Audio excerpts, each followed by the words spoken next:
Welcome, everybody. On behalf of the MTGA and our summer conference, I'd like to welcome you to Breezy Point and congratulate Laura on picking such a great spot. Wow. I've never been up here personally, but I hope to see a little bit more of this conference center here over the next couple of days, and hope you have a chance to enjoy that and the great weather we're having as well. So with that, we're going to kick off our 2017 Education Committee program.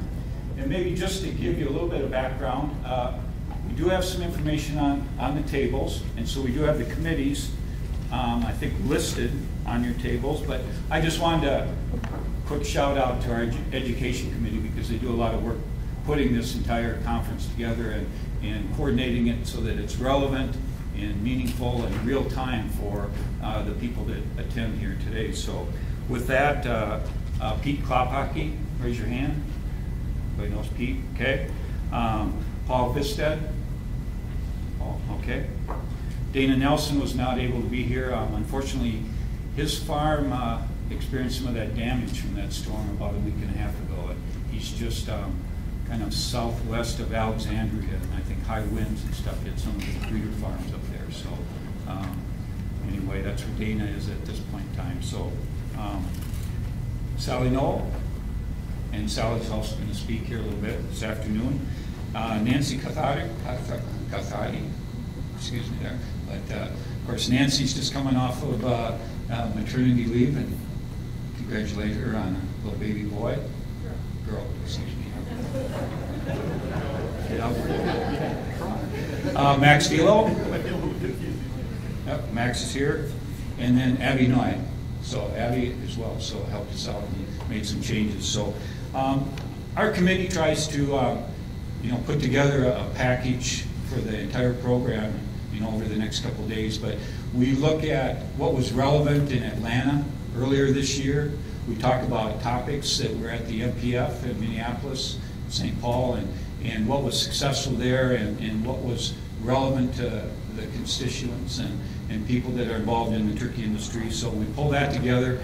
And then our group also, talks as a committee about what's important right now, and obviously things can change, and so it's kind of a flexible schedule. We're working on things right up till the end here, and trying to pull together not only topics but good speakers that are relevant and stuff. So we're excited about the committee choices for this year and stuff. So this afternoon we're going to kick it off with talking about disposal options. And as everybody knows, in 2015, our world changed quite a bit, and the disposal of turkeys and so forth due to high path changed. And we've got some people here to talk a little bit about that and the impact on biosecurity and some of the things that are taking place right now and what we can learn from that. So with that in mind, Dr. Carol Cardona is going to moderate this group, and I think everybody knows Dr. Cardona, and she's a Pomeroy chair at the University of Minnesota. A lot of experience, and she'll be talking as well a little bit later this afternoon about research that goes on at the University of Minnesota. So with that, Dr. Cardona. Thank you. So for today's session, we have 3 speakers who each are going to give you a short presentation, and then I'm going to ask you to hold your questions. On your tables there's notepads, so if you have questions, write them down and save them, because we're going to bring them back up at the end so you can have a discussion with them and ask them to your questions at that time. If you hadn't been involved in 2015, you might wonder why we're talking about disposal. And in fact, if I had come to you and said, we need to talk about disposal for foreign animal diseases, you would have said, 5 years ago, you would have said, well, why are we doing that? We need to talk about prevention. Let's plan never to get this.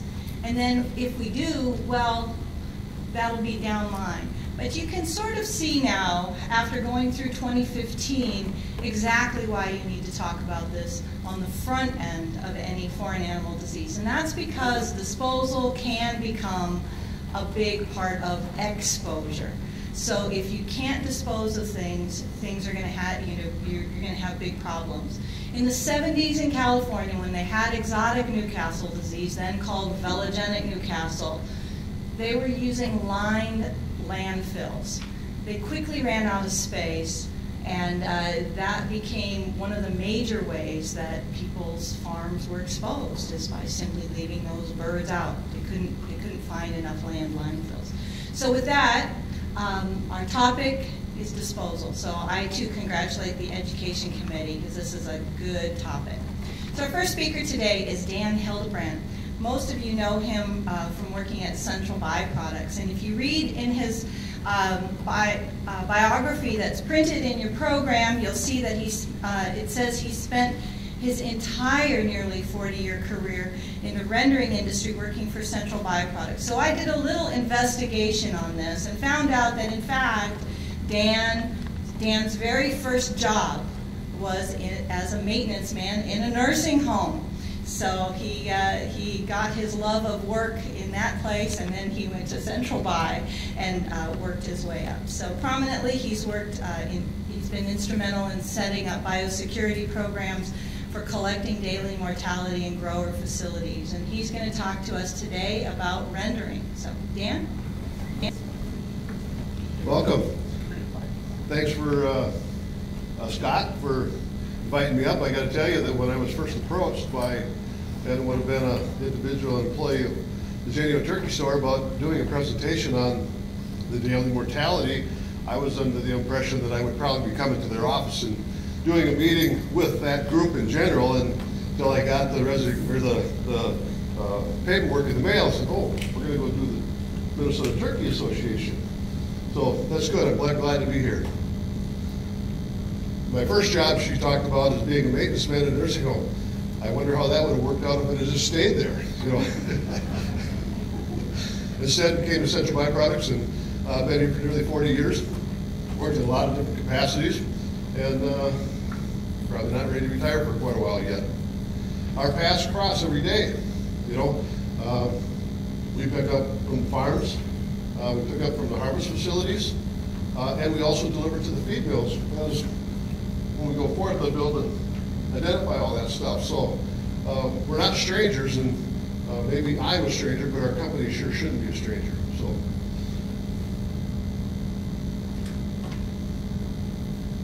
I just wanted to talk a little bit about Central Byproducts.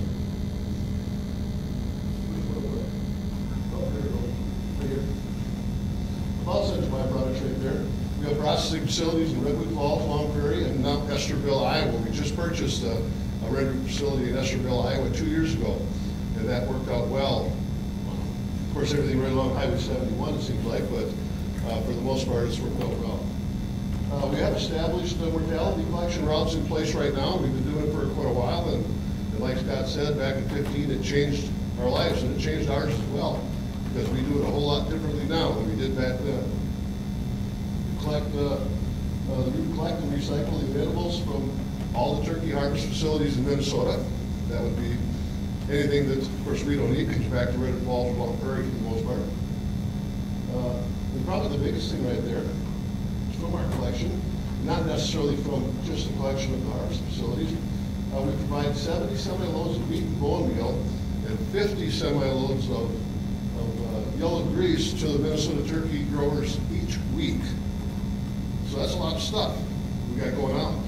And just a portion of it when it comes into the plant, the volume of the poultry side of it is about 40% of our total volume, which right now is about 1.6 billion pounds. So a lot of stuff. The pros of rendering, of course, this is all designated to the daily mortality collection. We're environmentally safe. We work under all the guidelines from the Minnesota Pollution Control Agency, just like you do. So, and they're stringent. So, for the most part, everything we do, we're watched, and we have to do it right. And we have to do it right when we're not being watched as well. Single farm collection. That's probably the thing that changed the most. We used to go out with our truck in the morning, or several trucks, and we would stop at several stops for farms throughout the day. Well, after 2015, that changed. Now the truck leaves our facility, goes to a farm, picks up the daily mortality, comes back to the plant, unloads, disinfects, and then goes back out to another farm. And some of the farms are, boy, could be 150 miles away. So it's very time consuming and takes up a lot of energy and cost. Been doing that now though, where we experimented with installing some reefers at some larger, and we didn't do this, this was at the farm. I installed a reefer at the facility, put an air conditioner in it, and then we had these containers that as they fill the containers, they put the containers in the reefer and keep it cool so that we only have to show up possibly once a week, because as we all know, less traffic is best. You know, at least the amount of times our truck has to come to your facility, that works out best for everybody. Then of course, you know, the rendering, Low Pro, it's recycled into a great source of protein, fats, fed to livestock. Some of the cons, low volume per stop. If we're not picking up where there's reefers at these large locations, we may pick up, you know, 4, 5, 6 containers, and each one of them probably only holds, you know, 1,500 pounds, maybe 2,000 pounds. So if you show up with a semi and leave with a short load, you know how expensive that is. We need to maximize, you know, the weight that goes in the truck. Single farm collection, that, you know, if you're picking up a small facility, back on the cost rate there again. And of course, the trucking costs continue to rise. So there is value for this particular product. Right now it's about flat, depending on what the markets are. I've seen where we've sent checks out, and I've also seen where we've sent out invoices for the service.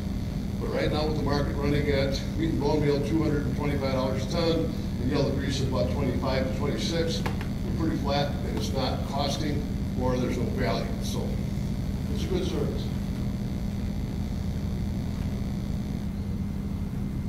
I took a bunch of pictures of the truck, but I want to explain our SOP quick before we go. And what we do before we leave our facility in Redwood Falls or Long Prairie is the driver obviously comes in, hooks up to the trailer, the designated trailer with the designated truck, goes to the wash bay. This is after it's been unloaded in the plant. Of course, in the plant, they would have disinfected the inside of the box and washed it all real good. But he'll take that to a designated area where we've got set up with high pressure washers and chemical biocreme, and he will disinfect the whole truck underneath the tractor, trailer, the sides of the trailer, and everything before the truck leaves our facility. We are audited at the facilities on occasion, and we were caught one time. We had one feather on the truck. So I went and talked to the driver and said, geez, you know, this thing was right by the taillight, because I got a picture right away, you know, during the audit. I got a picture because I would have failed that audit, and I got a picture of this feather by a taillight. So I went and talked to the driver and asked him, I said, wow, did you see that feather on that truck? You know what he told me? Well, it was only one feather.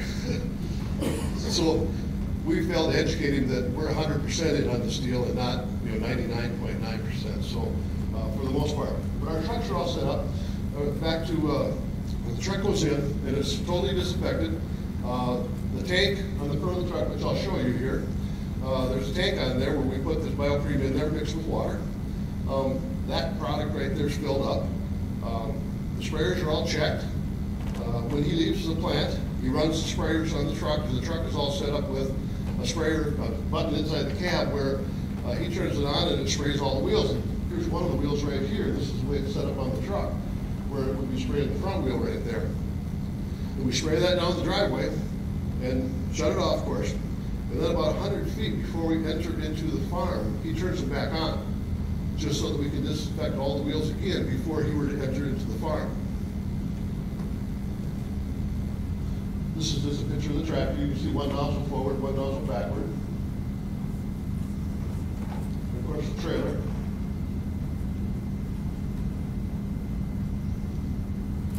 And people have probably seen the truck. This is the truck that we go out and pick them up. It's a semi, so obviously if we can maximize the weight and put in, you know, 40,000 pounds in that particular truck right there, we can make this thing much more efficient. And this is a designated truck, and it does nothing but go out and pick up daily mortalities at the farms.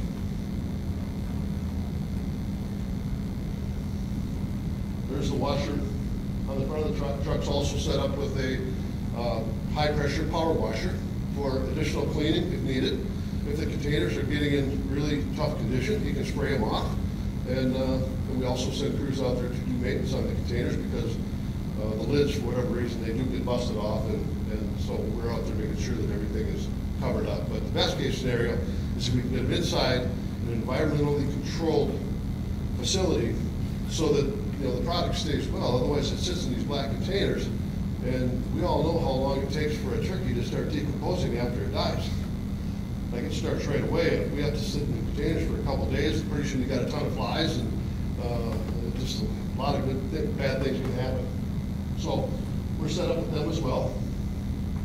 Here's the containers I was talking about, and remember the containers that sit at the farms, and we modified them so that we can get, I believe we can get around 18 of them inside of this trailer on these test facilities, which I believe it costs money, but for the most part, if the product is in good shape and the markets get a little bit better, there's a payback on that as well because the yields are so much better. If you don't treat the product and keep it in good quality, obviously the yields are not nearly as good. But there's some containers right there that we use at the facility. Here's where they're dumping a container at the facility. As you can see, the lid, it's all set up that it's sealed up pretty good. That not even a feather can escape going down the road. And that was all because of the AI. We couldn't have one feather. And you know the biosecurity that was taking place at the plants themselves, the harvest facilities. Well, that same type of biosecurity was taking place at our facility as well. And I talked about the audit. Well, the group that we're working with, of course, we pick up a lot of the Genuine Turkey Store farms, is they have an auditor that goes around and will catch our truck. They know where the truck's going because they dispatch it. And they totally inspect the truck. But we also do it at our facility. As the driver, he's the one that washes the truck and does the disinfectant. But at times, our plant manager, before the truck leaves, will catch him and go audit the truck as well, just to make sure it's clean, because 99% isn't good enough. It's got to be 100%. And that's what made us a lot better company, that's for sure. But we don't want to spread any type of diseases out there. And, we're very concerned with our relationship with our customers. So with that,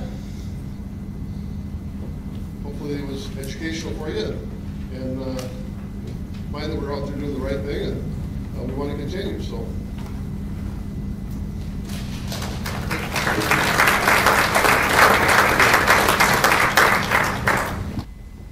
Thank you, and write down your questions. If you don't have any questions, you must have been asleep, okay? So if I don't see questions, I'm gonna come wake you guys up. All right, our next speaker, so we're lucky today to have, some excellent speakers. Actually, 2 excellent speakers and Scott, right? But I'll be here all day. Sally Knoll. Sally received her PhD in animal science with an emphasis on poultry nutrition from the University of Minnesota in 1985. She's a professor in the in the Department of Animal Science and has an extension and research appointment. I think she's well known to all of you. But what you may not know is that Sally's very first job, she worked in a canning factory, canning peas and beans and corn. And she's still stuck with agriculture after that. So she's going to tell us about composting with some of those pea, bean, and corn byproducts, right? Yeah, it was interesting working in the canning factory, but then as time went on, I got advanced to work the torte machine, which is where these really huge cans of peas and beans would go into, and they get steam cooked and they unloaded. One day one of the torte machines broke so that the rotation wasn't occurring within the machine, and so I started to unload the cans and they started to explode because they got exposed to pure steam. Luckily, I must have an angel, because there's been several things that have happened to me that I somehow should not be here, but but I am. So appreciate the Education Committee suggestion that I talk about this topic. Even though I serve on it, I was trying to be quiet, but somebody suggested me anyways. So But yeah, so I'm going to just be reviewing a little bit this afternoon about composting. I assume a lot of you are probably very familiar with composting. Some of you might think about composting from the standpoint of you know, what you might do with your garden and your garden waste and your leaves and that type of thing. And so anyways, we'll get started here. Just have to kind of get adjusted. Okay, so just very briefly, I'm going to cover these different topics in that. One would be kind of the background of composting and how we're able to start to be able to compost poultry carcasses, just a little bit about some basics of it, some variations of it. And then I also had a chance to talk with several producers and other resource people in the area, and just to provide a little bit of feedback relative to that. And what they thought were either pros or cons or advantages, disadvantages to using composting. And then just a few words about some alternatives in that. So, okay. So for composting anyways, back in the 1980s, as Carol indicated, I started in 1985, and around that time period, late 80s, early 90s, there was interest in finding alternative disposal methods, because prior to that, a lot of people had just simply been burying their birds, and that was, you know, due to environmental regulations and restrictions and that, they were looking for more of a alternative method. So Dr. Dennis Murphy at the University of Maryland had been working on actually composting, and he developed something that's called a two-bin system, which a lot of you, again, are probably familiar with, but it's a primary bin and a secondary bin. And then the carcasses were layered in there along with the carbon source and some litter. They went through the first heat cycle and then were turned over into the secondary bin. And that, actually, I was really surprised. You know, in Extension, we talk a lot about adoption of different technologies and methods and so forth. And this was actually adopted very relatively quickly, I think, in the industry. Again, probably because people were really wanting to look at some other alternative methods for dead bird disposal. Okay. So composting anyways, what's nice about composting is that, you know, you can use it for a variety of different organic materials in that, and with different types of animals. And actually shortly after a lot of the research with composting poultry carcasses, it didn't take too long, you know, the swine people were looking at it, and the dairy people were looking at it, and the beef cattle people were looking at it as well. There are some requirements, just like everything you do, there's requirements, right? That was a joke, you know. Okay, so anyways, requirements. The Board of Animal Health, Dale and Shauna back there, have authority over carcass disposal in the state. And what I really like about the requirements is, if you look at a lot of the statutes, you know, they're really kind of long and wordy and everything like that. These are really nice and short and concise. So basic requirements: carcasses have to be covered with litter at all times. You have to manage it so that your carbon-nitrogen ratio is between 15 and 35 parts carbon to 1 part nitrogen. Has to be turned at least once every 21 days. Needs to be kept moist so that it's an effective pile. It needs to reach a critical temperature of 130 degrees Fahrenheit to have some of that pathogen reduction and to encourage the composting process in that. Otherwise, you end up with issues with flies and rodents and all of that. And then the main thing is, when it's ready to come out of the bin after that second or third heat cycle, all the soft tissue has to be gone. So you're primarily left with the skeleton and probably some of the bigger feathers in that didn't get degraded. So I think these are really very clear things that need to be met. Okay, the other thing that's outlined here is the carcass disposal, at least in terms of the Minnesota Pollution Control Agency, there is an interaction there.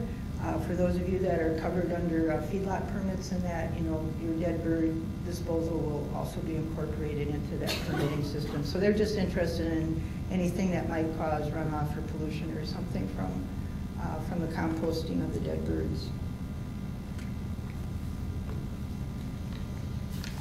Okay, so with composting, there's very rapid decay, or hopefully that you do have very rapid decay, decomposition of the material.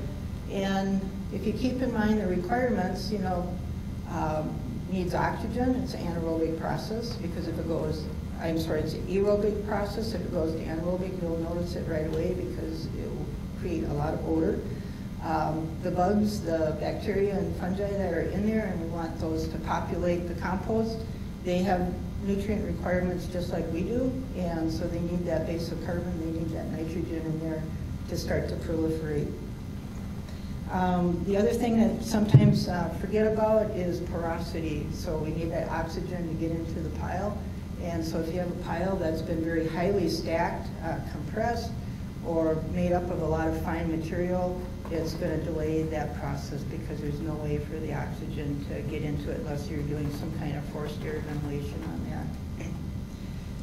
that. Generation of heat. We want to see heat generated. That means the process is going along. They're getting more and more bacterial activity in that, which is what we want. Although you can actually get too hot sometimes, and actually if it starts going over 160 degrees, 170 degrees Fahrenheit, you actually might have problems with some combustion because it's actually gotten too hot. And then typically it starts to kill off those microorganisms that we're interested in. It starts to kill those off as well. And then over time you'll get a reduction in mass and particle size with the composting process. So, I'm not quite for sure which one I should be pointing at here, but let's see.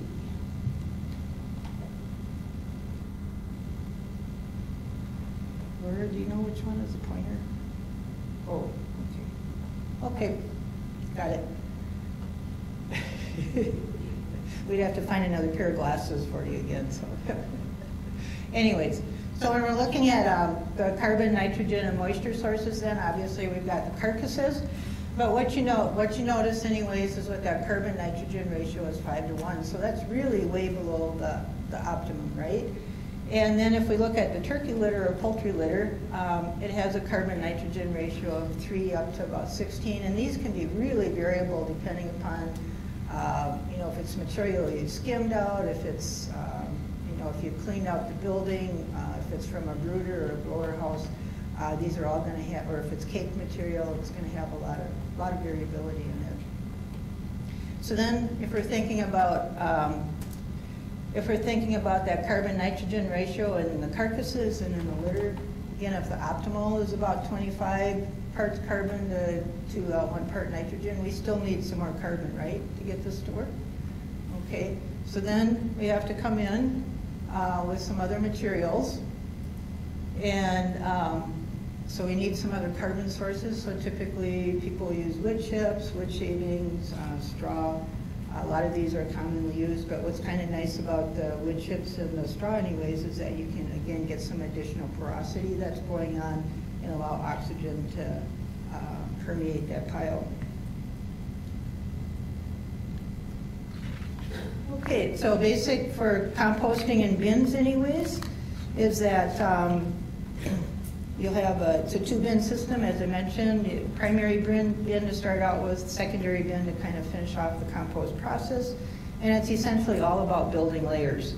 So at the very base layer anyways, you want a good foot of good litter material, straw, something there to, that the carcasses are going to be sitting on, as well as being able to take and absorb any excess moisture that might be leaching out of the birds and that. And then after that, again, it's just kind of building up a layer. So you put a single layer of turkeys or chickens in there, wet them down if needed. And by wetting down, it's just kind of wetting down the feathers. It's not soaking the birds, but it's to get some moisture in there if you think you need that. And then placing your bulking agent, straw again, and some more litter.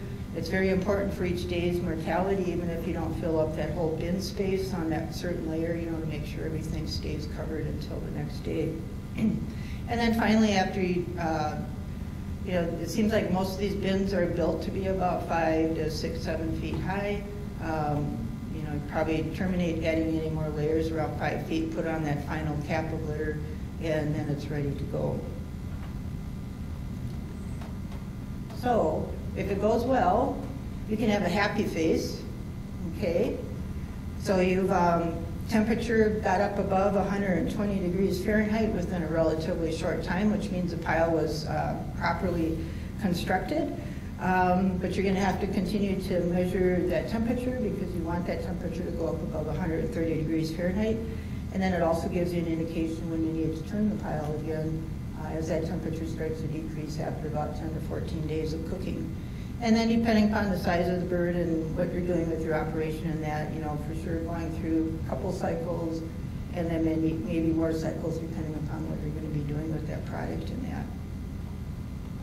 If it didn't go so well, you have probably a sad, angry face. Sad because it didn't work out, and angry because you might be getting complaints from your neighbors. So, so in that case, you got probably some fly issues because the temperatures didn't come up. You probably got some seepage issue, which could be a reason why the temperatures didn't come up. You might have odor because now it's switched from aerobic to anaerobic. And then at the time you think you need to unload that bin and get that product out on the field, it's not ready to go. Okay, so you're still going to have some soft tissue present in that and probably have to go through another cycle.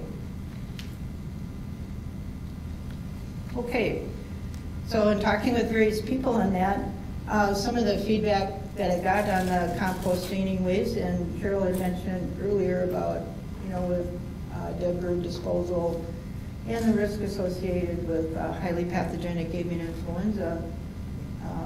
You know, this caused, I think, everybody to kind of look back, and Dan had talked about, you know, what they've done at the, you know, from the rendering aspect, and so you kind of need to reevaluate your procedures in that. So with composting, you know, part of the issue is that, you know, you have mortality, and if they die from a disease, it's going to take a little while in that composting situation for those pathogens to be reduced. And so there's always that chance that you're going to transmit from the compost pile, you know, back into the barns again.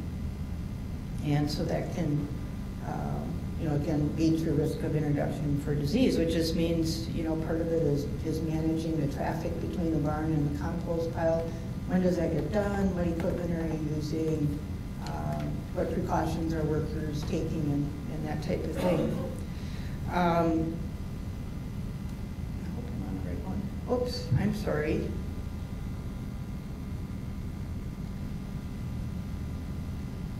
Wow, I just went straight to the negative stuff. That's not good.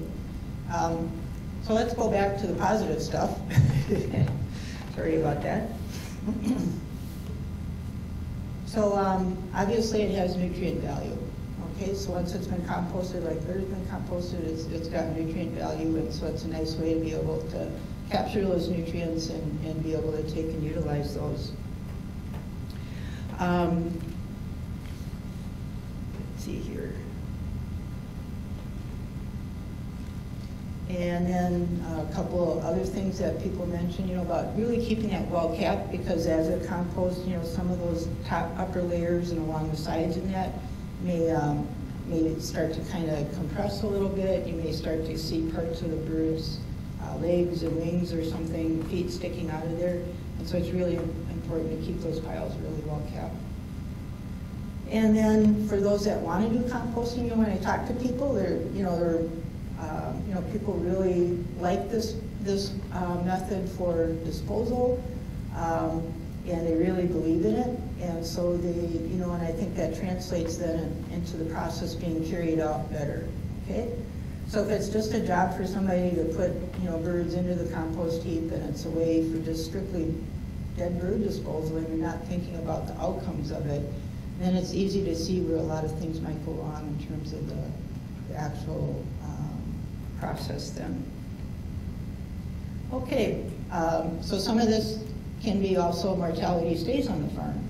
So you don't have things coming onto the farm and you're not moving vehicles and that to pick up dead birds or transport them someplace else. And mortality stays there, you know it's there, and it's not, obviously not moving around. And can be scalable to farm size. And then you can also compost other things in there too. So like one producer mentioned about composting some cull eggs in there as well. Okay, so now we get back to the negative stuff.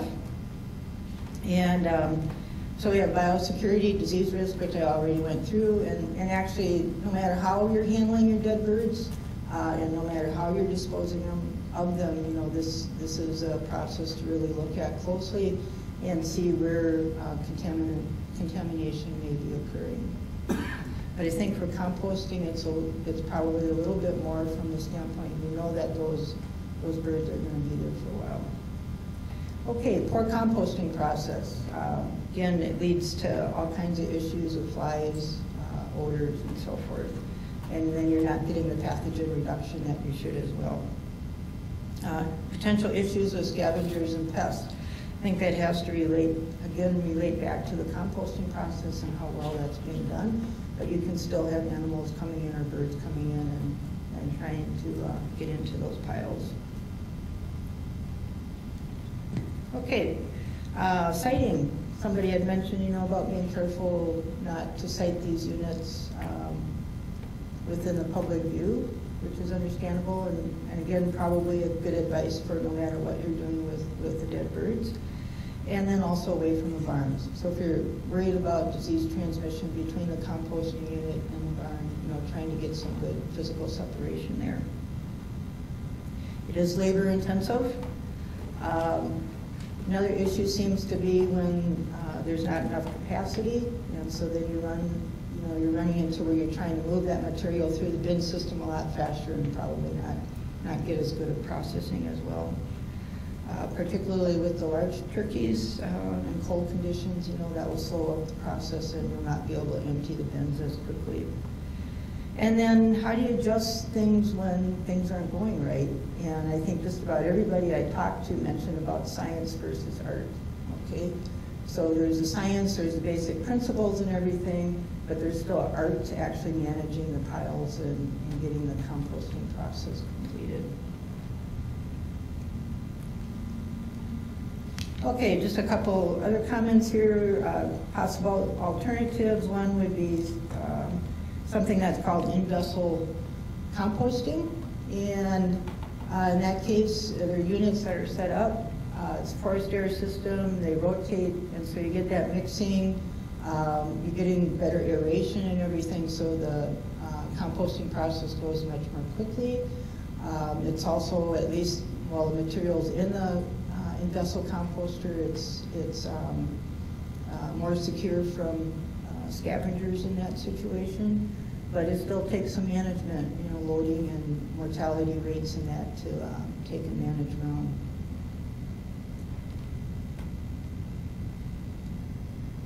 When I was talking with Bud Malone, he mentioned about broiler units that are composting on the East Coast and Southeast United States are moving more toward what they call a channel composter. And all it is really essentially an elongated, it's an elongated bin, if you want to call it that. It doesn't necessarily have, you know, doors on each end of it.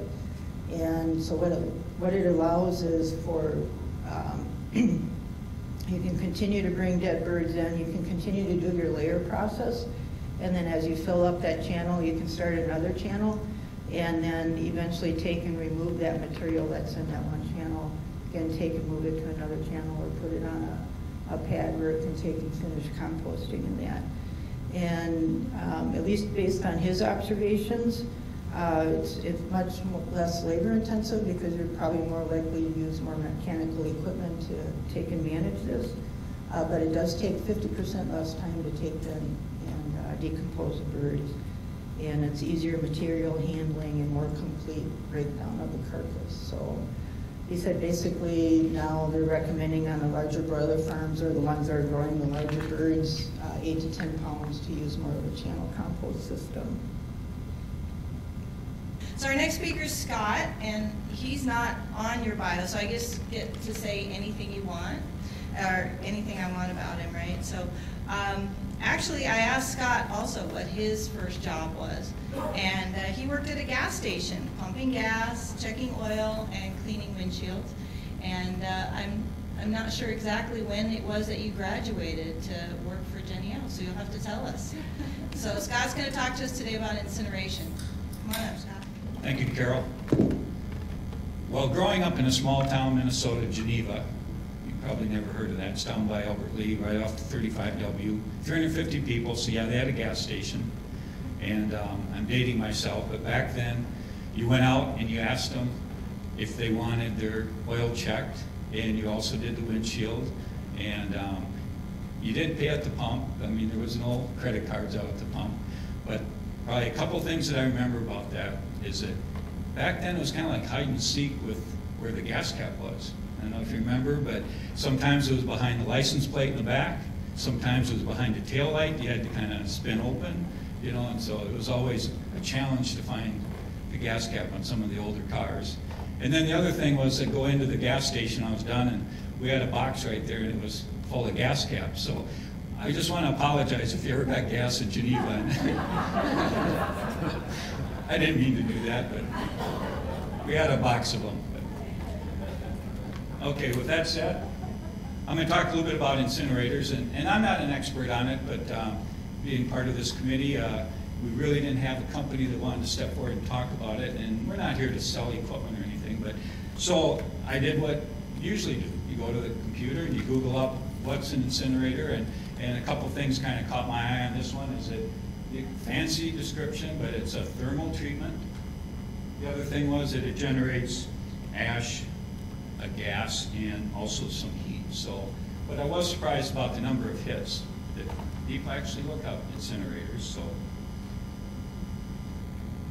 So what I want to talk about just real briefly is a little bit about an overview and a purpose of an incinerator versus the other options you've heard about, some of the methods and procedures that we use, and I'll touch on some equipments, but like I said, I'm not here to sell anything, but I did want to show you a couple options that are out there. So, and I would describe this, and we use these extensively on our breeder farms, but I would call it a low volume, you know, operation or a methodology. So I'm looking at the daily, you know, mortality, and obviously our goal is to have zero every day, but that doesn't always happen. So I'm looking for that daily application. I'm looking for equipment kind of sized for the facility.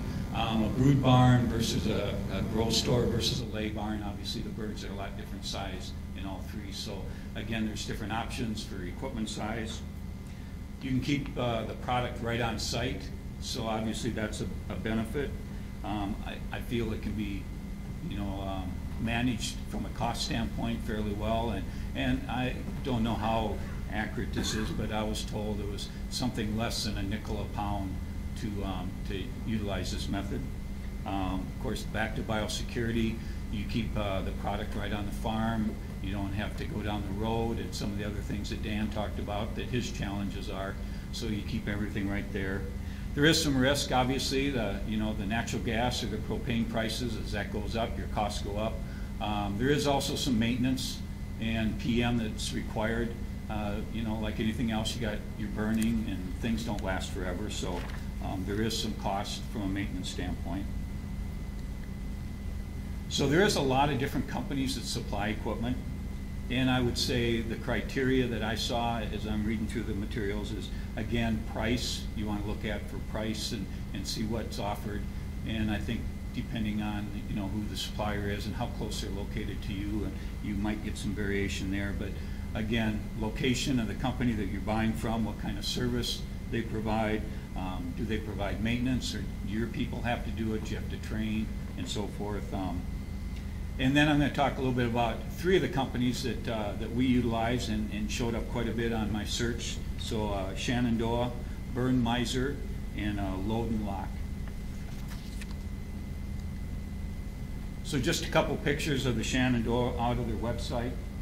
And the biggest thing you see there is, you know, maybe a little bit different application for size or the fluids required depending on where you locate that on your farm. But really what I found in most of these websites when I went to them was kind of a page, a selling page. So Shenandoah has theirs, so there's different things. They have capacities from 200 and 850 pounds.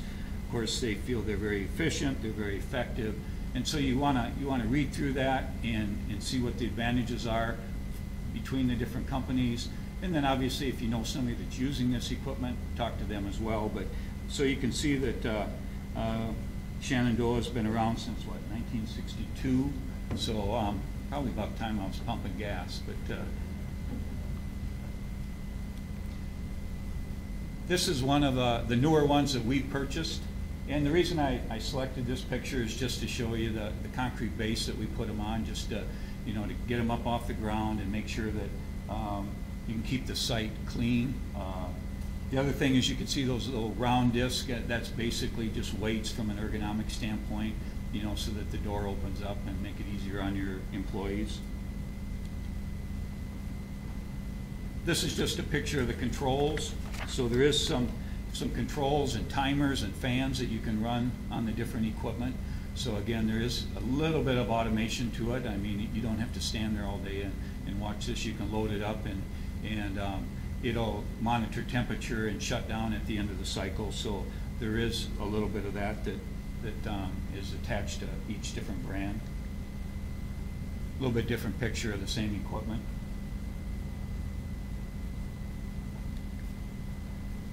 This is an older one that's been used for a while, so again you can see some of the ash and some of that out on the ground outside and stuff.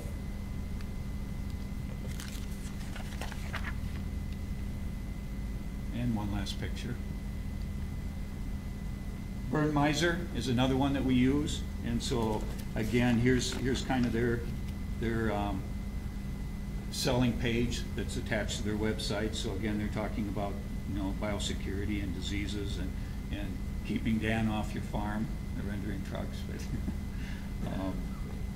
but like all these options like composting and they all serve a purpose. You just have to decide which one works best for you. So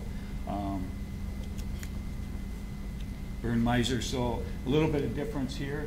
So their style is more of a canister or barrel, and you can see kind of the refractory brick that's inside, and there's probably some maintenance that's involved with that. But even from my managers and stuff, I find one likes the other one over the, you know, this one over a Shenandoah and vice versa. So again, you need to look at what works best for you. A little bit different picture there.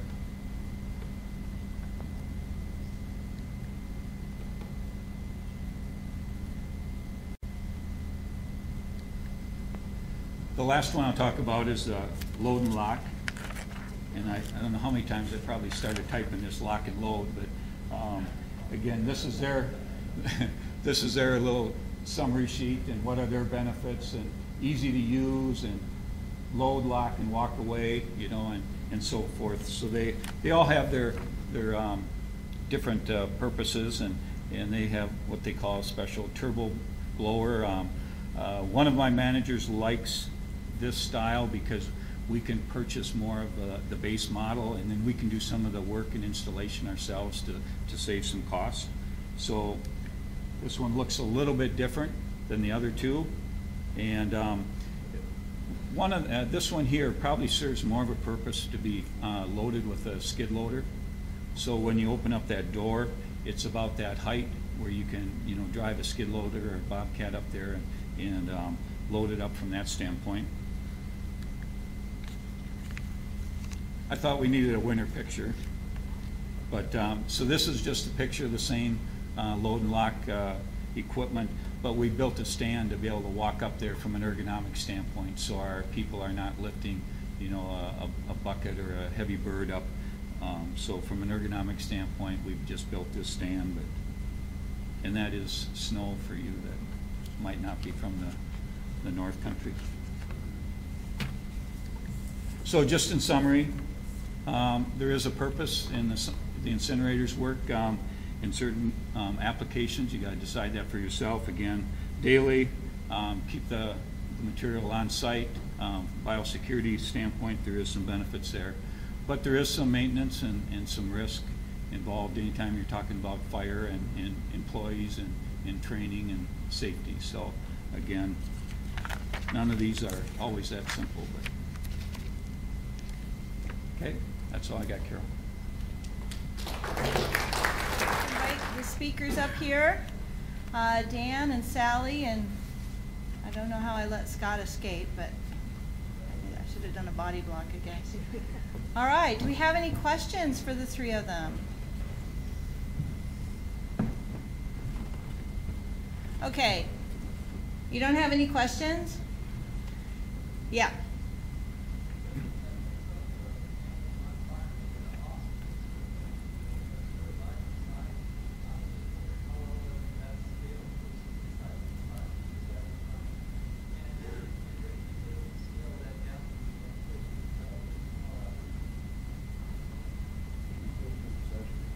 Yep. We talked about that, to have a lot smaller trucks, especially if we're going to one farm and then back, and you talked exactly about that. We could probably offer a lot better service. We're utilizing the equipment we had prior to 2015, of course, with the AI, but you're right, we've talked about that, and I think there's a need for that, and we're probably going to go that direction. Any other questions? Come on. Yeah, Sally. Prerogative of being up here. Scott, I have a question for you. What do you do with the ash?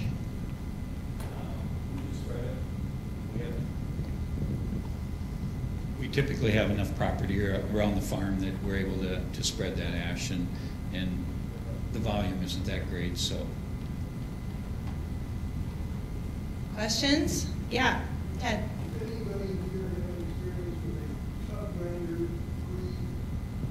Does anyone have experience with a top grinder for pre-composting or pre-incineration? Pre-compost. I don't have any personal experience. I know during the high-path avian influenza outbreak, there was a person I was communicating with who wanted to grind carcasses and then get them loaded up into egg bags and kind of do a semi-composting with it. Definitely anytime you can break down carcasses, you'll get a much faster composting process. But then you also have the issue with containing all of that stuff that might be being released during the grinding process. So. Any other questions? Yeah, Abby. It's for Scott. Does that work? Yeah, I can talk loud. Do you have any permits that you have to pull for the incinerators, or what's that process?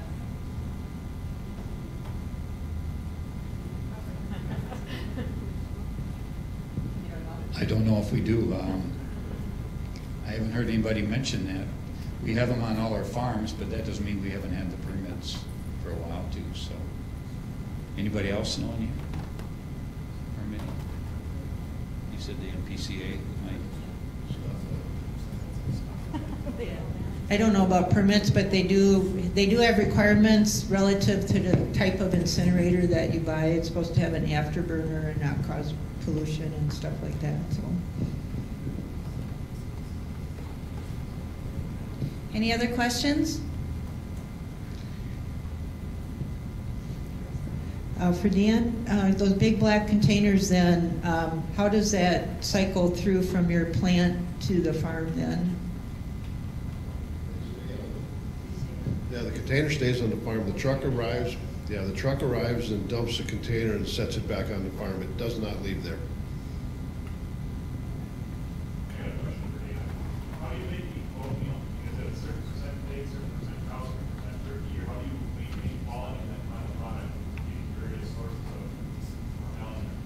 Yeah, at each one of our facilities, we have two different lines. One would be a multi-species line where we would have potentially beef, pork, and some poultry, and then we have just poultry lines as well. So This particular product, when we go back, is considered dead stock, so it would have to go into the multi-species, and it gets mixed with the beef and with the pork products, things like that.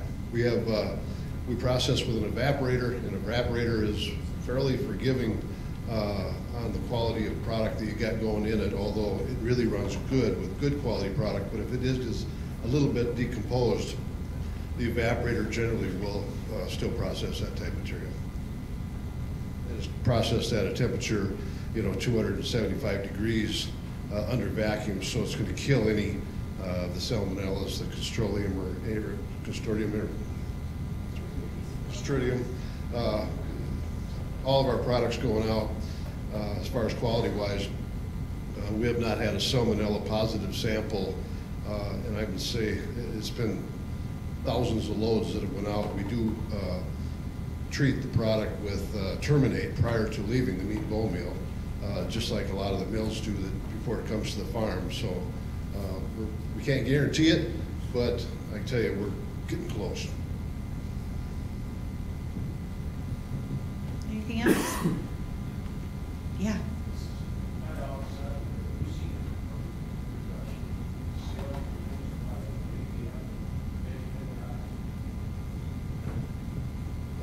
No, we have not seen. There was some, we did see for a little while on the veg fed, but for the most part, we're seeing a lot more of it, I guess, on the broiler part of the business. But no, our product, the bins are empty today, so there's demand. Anybody else? Abby, again. Dan, how did you select the disinfectant that you use? And do you have to change it or rotate because of seasonal changes throughout the year? It was a recommendation from Jenny Turkey Store. That's the type of that they were using at the time. We reached out and we partnered on this whole biosecurity process that we're involved in, and so it was kind of signed off on both sides, and that was what we elected to use. So then how do you handle those tanks that sit on the front of your trailers when it's cold outside? We'll use some RV antifreeze or some alcohols and things like that. Now, when it gets really cold and we're at 20 below out there, the sprayers in the trucks aren't going to work for the most part. So it's pretty much a seasonal deal, but anytime that we can keep the water in solution in a liquid, we'll be running our sprayers.